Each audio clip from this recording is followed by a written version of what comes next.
Hey, what's going on, guys? This is Epic Film Critics here, and welcome back to another season review of Dexter Season 2.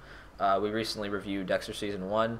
If you did not see that, you should probably go watch that now, or you will be totally lost. Yes. So, let's move this a little bit.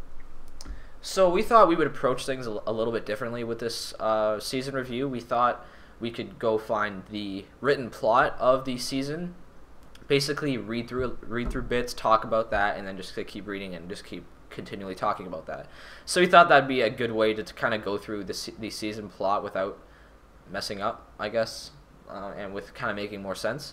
So let's just kind of read through this a little bit. So this is the plot of season 2, and then when we're done that, we'll just talk about it. At the start of season 2, the psychological fallout from killing Brian, who was Dexter's brother, and the constant surveillance by Sergeant Doakes have resulted in Dexter having not killed anyone in more than a month.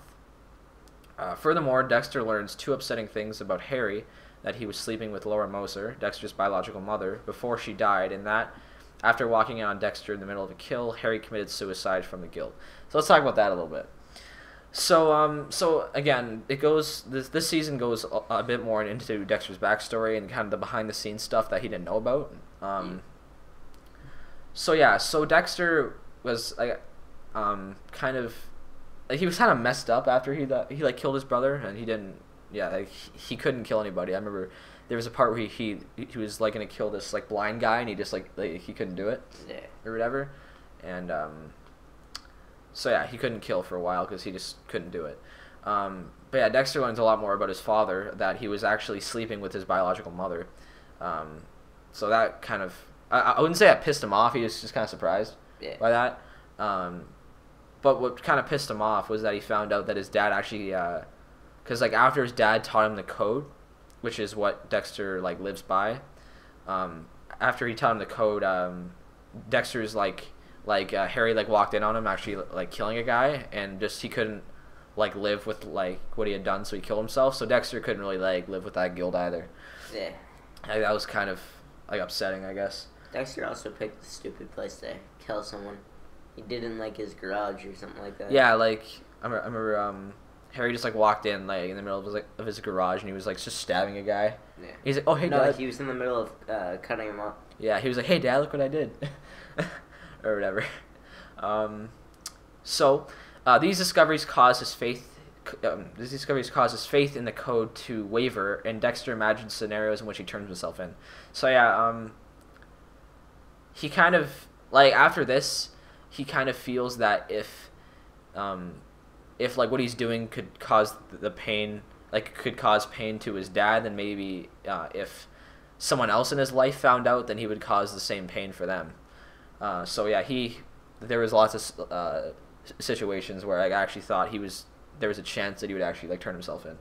Yeah. There was a few moments, but he doesn't do that. Yay, thankfully. So let's keep reading. Meanwhile, Deborah's experiences, who is Dexter's sister, if you guys don't remember, with the ice truck killer, who is Brian, Dexter's brother, continued to traumatize her because, again, she was kidnapped. For safety and comfort, she stays with Dexter, further complicating his life because obviously he can't just go out and kill people while she's there. Additionally, scuba divers discover Dexter's victims in the bay. As the police extract bags of dismembered human remains from the water, the media drubs the suspected killer the Bay Harbor Butcher, and FBI secret agent Lundy, an expert on serial killers, is brought in to catch him. So that's a huge part of the season. Because if you guys don't remember, Dexter, when he kills his victims, he dumps their bodies at the bottom of the ocean. So these scuba divers, it's an amazing scene. The scuba divers are diving, and they found just hundreds of garbage bags, or whatever, and of course the cops find him, and so they call this killer the Bay Harbor Butcher, which is actually Dexter. It's funny because he's basically catching himself, and his sister's trying to catch him and all this kind of stuff. But yeah, they have this FBI profiler come in to help catch him, because when big serial killers come, huge profilers always go over and help. So yeah, so Deborah becomes romantically involved with Special Agent Lundy. A cult following begins to form behind the Butcher when it is discovered that his victims were themselves killers. So yeah, Deb, like, they have like a relationship type thing, which is really weird because he's like twice her age. Yeah, like he's really old. At least 50, like at least 50.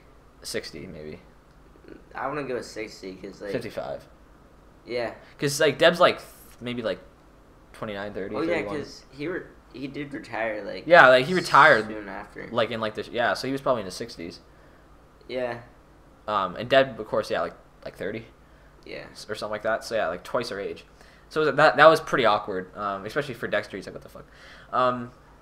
But yeah, a cult, like we said, a cult following also forms because of this. Because of course, as you guys remember, Dexter only kills bad people, like killers and murderers and stuff like that. So when people actually found this out, they actually people were actually supporting Dexter, like in a way, of course, except for the cops, obviously. But yeah. So let's continue. Paul Bennett, still in prison, which is Rita's ex-husband, her abusive husband, which we talked about a little bit in the last video, still in prison because Dexter framed him, continues asserting his innocence in Rita, only to eventually be killed in a prison fight. So he gets killed in prison. Pretty bad. Against Dexter's wishes, Rita gives Bennett a full funeral. So Dexter hated Paul. Yeah. So he was pretty pissed about that. But he was still like a good guy. He still like went to the funeral and shit. Good guy, Dexter. He's a great guy, yeah. After reflecting on Paul's claims, Rita confronts Dexter and he admits to framing Paul. This admission, coupled with Dexter's other odd behavior, leads Rita to believe that Dexter himself is a heroin addict, a lie he goes with to cover for his actual activities. I remember when Rita finds out that Dexter framed Paul for heroin use, she was like questioning him, like, you know, like, how'd you know how to cook it, and like, where'd you get it from, and all that kind of shit. So it led her to believe that he was a heroin addict, and of course, yeah, Dexter went along with it, obviously, yeah, because it kind of makes up, because I mean, like, he's gone all the time, right? Because he's always killing people and stuff like that. So Rita's probably always like suspicious of like where he goes and stuff. So it kind of makes her know that what he's been doing without actually knowing what he's been doing. Yeah. So she compels him to join Narcotics Anonymous, where he meets and becomes involved with his sponsor, Lila Turney, a pyromaniac who starts to pursue Dexter obsessively. So he joins like a group where they just talk about their addictions and stuff like that. It's basically like AA. Yeah, pretty much. Well, they call it NA in this, but but it's probably like the same thing. It is the same thing. It's just where you go and just talk with like other like addicts and stuff. So Lila Turney is his sponsor, and she's fucking crazy, and I wouldn't say like, well, yeah, she does eventually fall in love with him, but like, she's weird though. Like, she's fucking crazy. Like, she is like obsessed with him. Like, it's weird. Like, just like if, oh god, like, it's hard to explain. Like, you have to watch it. Like, she's just fucked up. Oh, this is so off topic, but in terms of gaming, she's the voice actor for Chloe in Uncharted. Oh. Yeah. Huh. That really surprised the shit out of me. Yeah. But she does sound like her, so it kind of made sense. But yeah, besides that fact, if any of you are Uncharted fans, the voice actor for Chloe is in Dexter Season 2. So Doakes confronts Dexter, leaving an NA meeting, because of course Doakes was like following Dexter because he was really, really suspicious about him. Doakes is temporarily satisfied that Dexter's odd behavior can be explained by the traumatic experience of a law enforcement career combined with drug abuse. So Doakes kind of leaves him alone for a while because he's like, oh, so he's not really that weird, he's just a drug addict, so like this is why he acts so weird all the time. Doakes' suspicions about Dexter eventually return, and he ultimately discovers Dexter's glass slides. So like we said, Dexter's trophies are blood slides, which he keeps as trophies, as most serial killers do. So Doakes finds these things, so he's back on Dexter's ass. Like, he knows that he's the Bay Harbor Butcher. Well, he doesn't know that he's Bay Harbor Butcher, but he knows that he's a murderer, obviously. Yeah. So he's back on his ass. The possibility of matching them with the bodies of the Butcher's victims sets up a climatic showdown in which Doakes confronts Dexter at a remote cabin, ending with Dexter overpowering Doakes and keeping him locked in a cage inside the cabin. So, Yeah, Dexter was like dumping one of his bodies. I remember, and Doakes kind of like tailed him, and he found him there, like dumping one of his bodies. So Doakes found out that he was the Bay Harbor Butcher. So he tries to arrest him. Dexter beats him, knocks him out, and he keeps him in a cage, like locked up in this like cabin in the middle of the Everglades. Obviously, to keep him from like turning Dexter in, because he obviously does not want that. So, Dexter then begins framing Doakes as the butcher. So Dexter, like, I remember he knocks him out with like water, like with like drugged water or whatever. So he like puts his like fingerprints on all of like the knives and all that kind of stuff. So he tries to frame Doakes. So it practically works. LaGuardia tries to prove to Lundy that Doakes was with her on a stakeout during one of the Bay Harbor murders. However, Lundy rejects LaGuardia's case files because she did not report that she received a phone call from Doakes after the FBI began its manhunt. So LaGuardia has solid proof that Dexter was not Dexter, that Doakes was pretty well innocent. But of course, because they had like a full out manhunt on Doakes, and he called LaGuardia and she didn't like report it or whatever. So because of that, Lundy just ignores her. So she could have.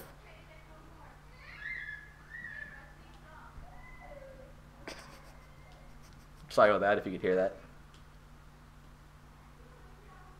Are you rapist done? How's that for your nice neighbors? Oh, I know, right? My neighbors are assholes. So yes, sorry about that. What were we talking about? LaGuardia knowing Doakes is innocent. So yeah, right. So yeah, she could have proved him innocent, and she could have done a lot. So in the season finale, Lila finds the cabin where Dexter is imprisoned and causes a propane tank explosion, killing Doakes and blowing up the corpse of one of Dexter's victims, thus preventing Dexter from being caught. So yeah, Lila finds this cabin because, like, again, she's totally obsessed with Dexter. So